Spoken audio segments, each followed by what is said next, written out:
Well, hello everybody. This is the hero Monique Brown again, and I'm sitting here with Victor Brown, who's in the background. He's going to be asking me some questions.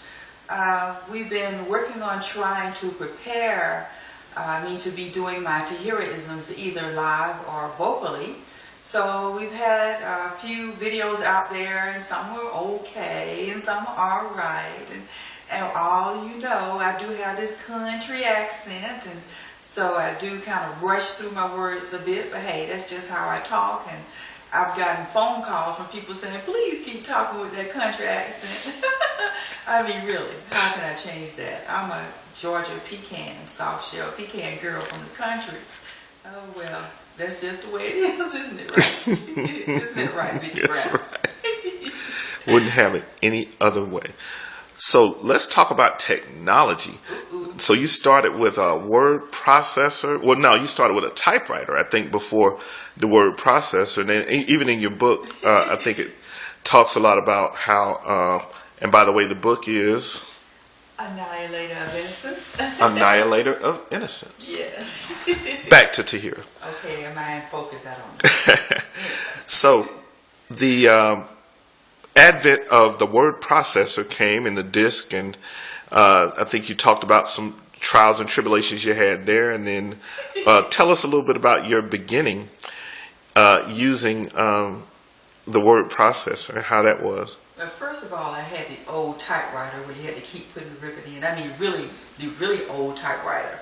And then my brother gave me a word processor, which I really don't know exactly what that is when he's mentioning it, but I had written up a story, and a storm came through and knocked everything out, and I was just upset with it. I couldn't ever find things I'd been working on before, and it was traumatizing to me to try to use that.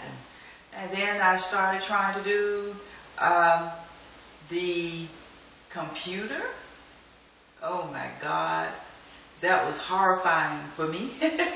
But I finally figured it out, and later than later, I went into the internet world, and that was mostly Victor doing internet until I figured out how to do that. But I think the thing that really got me going was Facebook. When we got into Facebook, it took about a year or two before I could really fill it out, and now I'm trying to figure out LinkedIn, and LinkedIn is the hardest thing for me. I just cannot get that link stuff going. And then I'm trying to figure out, LinkedIn is okay. LinkedIn is okay. Twitter is the one I'm having a hard time with. And I'm always getting all these people sending me Twitter messages. I don't know how to answer to you. I'm learning. I'm trying to learn the little hashtag thing. And I don't want to say anything insulting and trying to say the right thing, and I say the wrong thing, blah, blah, blah. But anyway, Twitter, I'm working on you. I'm working on Twitter. Well, that's great. Any closing remarks in terms of how your business has evolved from books that were basically hardcover books and softcover books, and now so much has changed with ebooks and videos and your TV show and website and blog and speaker information online. What's your feeling about how things have changed so quickly, and really how things are changing just about every day? Well, it kind of freaked me out one day. I pulled you out of the shower because I looked at my analytics one day, and 200,000 people were looking at stuff that I was putting out there, and it kind of scared the bejesus out of me.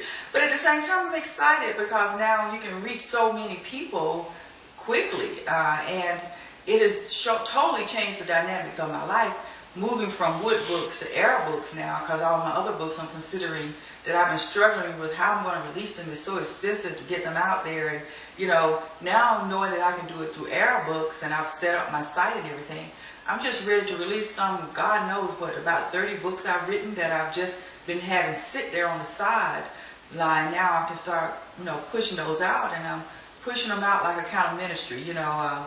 My Tahiraisms has really been the hot thing for me. So I'm doing a book on Tahiraisms, but Living True and True Living will be out as soon as I can get everything organized and structured with that. It's just a process. Producing a book, publishing a book isn't simply just writing and boom, there's out there. There's editing, there's designing the book and designing the layout, and is this a story that I really want to tell? And so Living True and Truly Living is a book I've been working on for many, many years, close to 10 years. Hopefully we will get that out pretty soon. I know in my book I mentioned that I had several books coming out. It's easier said than done, but we are working on that. And just hold on. Living True and Truly Living will be out very soon, and so will my other book coming out that deals with, it's a comedy. I just put it that way. And people that have read some of the excerpts love it. So hopefully you will too. Speaking of that, when you think about the industry, often they'll say you can only be a fiction writer, you can only do nonfiction. But then when you think about authors like Stephen King, who have written everything from dramas to comedies, what do you say about the fact that you have not allowed others to pigeonhole you into one particular genre? Well, it took me a long time to get out Annihilate of Innocence because there was a certain way I wanted the book to be. There's a certain way I wanted the book to be perceived, and I wanted to stick to the facts. And I didn't want a book, even though I have in there to protect the names of people and stuff like that, to protect the innocence of people, I still wanted my book to be the type of book when you go back and research it, you'll find the facts to my story. But at the same time, I didn't want to have another editor re-edit my book and it become the editor's book, and it's no longer the book that I wrote. So that's why I'm out now trying to bring out the other elements of the type of writer that I am, because fictional writing for stage and stuff like that, that's what I love to do. I love to write movie scripts, and I love to write stage production scripts. I love to write musicals. I love to hear the vocals in a piece, when I write something. So with the new technology now, I can decide, hey, I think I want to do a book like this. And I can sit down with a crew of people and say, hey, we'll do it this way. So you now can be a visionary and can live that visionaryism out without the cost associated with it if you were doing it without the accessibilities to the technologies that we have today. So we have a lot to look forward to, from comedy to horror to...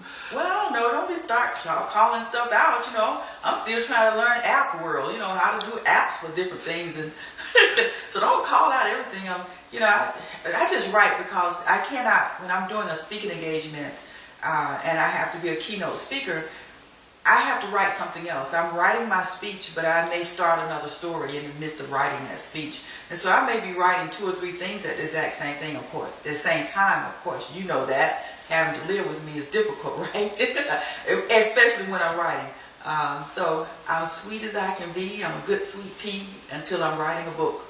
And when I'm writing a book, I'm very serious because those characters in that book be harassing me.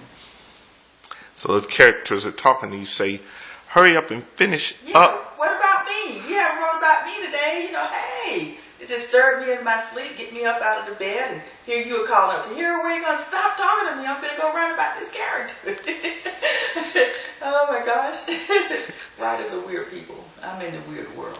Well, I know I'm on the edge of my seat, and I've gotten to see some of the prequels to that, and I tell you, I just love to laugh and to cry at all of the different things that you've written. And I think so many people are going to be touched and really, really enjoy having a chance to read your books and your short stories and your poems, your articles, your short TV shows and movies. And I'm just thrilled and just excited to be on this journey. So, well, the funny thing is people say that a person who is an artist is doing a lot of things, when actually if the things were represented by the artist's name versus all the things the artists do, people would say, hey, there's that artist.